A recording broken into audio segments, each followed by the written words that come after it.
Hello everybody, this is TryandWear412 doing yet another commentary video on the game Peace of Mind, which I played on webdiplomacy.net. My first commentary was focused a little bit more on the moves themselves, and in this one I hope to look more at the strategy and diplomacy behind playing that game. I was Italy, and my plan at first was to take, of course, Tunis, because that's what Italy does, and then to turn from there and attack France, taking 3 centers that are typically considered to be his. And then from there, turning around and focusing more on an attack on Turkey and Austrian territories. Moving back this way, hopefully in an alliance with England so that he'll leave me alone. And picking up my last few centers that way. So we'll see how that turned out for me. I started off the game as any Italian player should probably in diplomatic relations with Austria, since we share this lovely border where 2 of our home supply centers touch. All these moves that look like they're anti-Austrian were actually agreed upon. Austria gave me permission to do those. He was never in any real danger. It was all just a way to set up France to make it look like I was at war elsewhere. So I take Tunis, as I said. Again, I build a fleet, which I will cycle forward towards France at the beginning of 1902. And this gives me the ability to hit Marseille with 2 units. France does move back to Marseille, moving his units probably towards a fight in Germany. So I could have been really screwed there, but I tell him, you see down here, Turkey moves fleets west. And so I tell France that although I had intended to attack him, I needed to move my fleets back to the east to fight against France, and that I wouldn't be attacking him. He buys that, and so I do get into Marseille, but then Austria, who had been working with me up to this point, is not having any good luck over here. He gets none of the Balkans. Russia's pushing in against him, and so he moves his fleet into Venice. However, since it was just a fleet, I decide that it's no big deal. He can't really make a lot of progress, and I continue my plan to attack France's southern centers. I do talk in 1903 as I continue to move west. I speak with Turkey about keeping the Ionian vacant. I was kind of hoping that I could talk him into fighting Austria and Russia and not me. But he pretty much tells me that he's going to attack me and I should get used to that idea. So I move into the Ionian. I continue fighting against France, taking the centers of his that I wanted to take. And I get forced out of the Ionian at the end of that year. However, since I take 2 centers, I'm able to build more fleets, and now I have a little more leverage to talk with Turkey about things in the Mediterranean, since he has 3 fleets and I have 4. So we decide in 1904 that the Ionian should be left vacant, and he moves out. However, I realize that he will probably not keep his end of the bargain, and it would be easier for me to take the Ionian and hold it than it would be for me to push him out once he was already in there. So I accept his help in taking Venice back, gladly, but then I break our deal and move into the Ionian right away.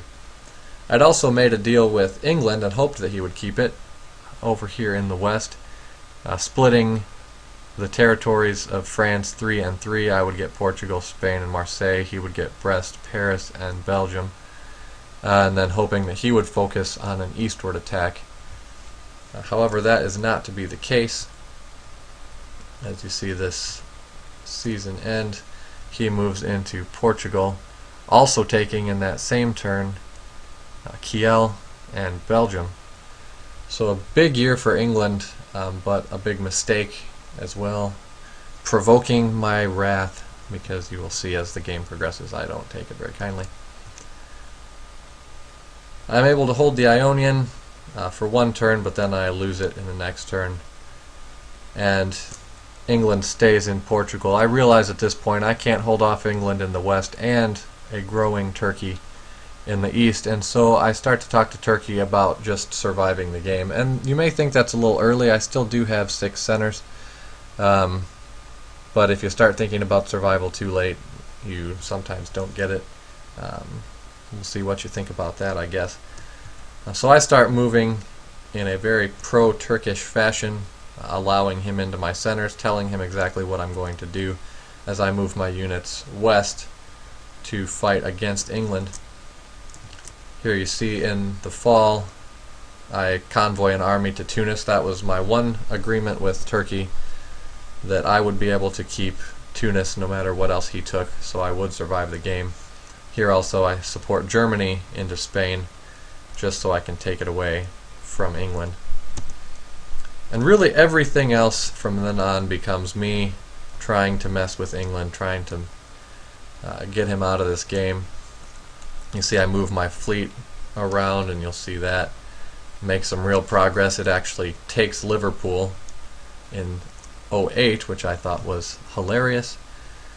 And also here in 09, let's get there real quick, I enlist Russian support.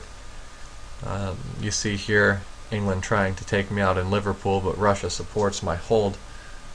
Russia and Turkey driving a juggernaut pretty obviously, and since I'm working with Turkey, that means by extension I'm working with Russia, and so I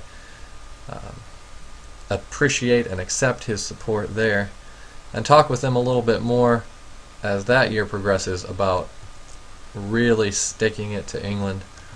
Russia was set up to take the win in 1910, and I talked to him and convinced him to move in a way that would ensure not only that he took Belgium from England, but also London, so that England would be reduced to one center, just as I had been. And I really wish I had pushed that even further. You see with England's final moves, he moves from Liverpool to Clyde, probably trying to set himself up to attack Edinburgh in 1911. If I had suggested Russia move that army down to Liverpool, he could have actually taken it, finished the game with 20 centers, and England would have been eliminated. I am just vindictive enough to wish that had happened, but it doesn't. England finishes the game with one center, just as I did. That's what he gets for stabbing me, and I survive the game. Your questions, comments are appreciated, and thanks for watching.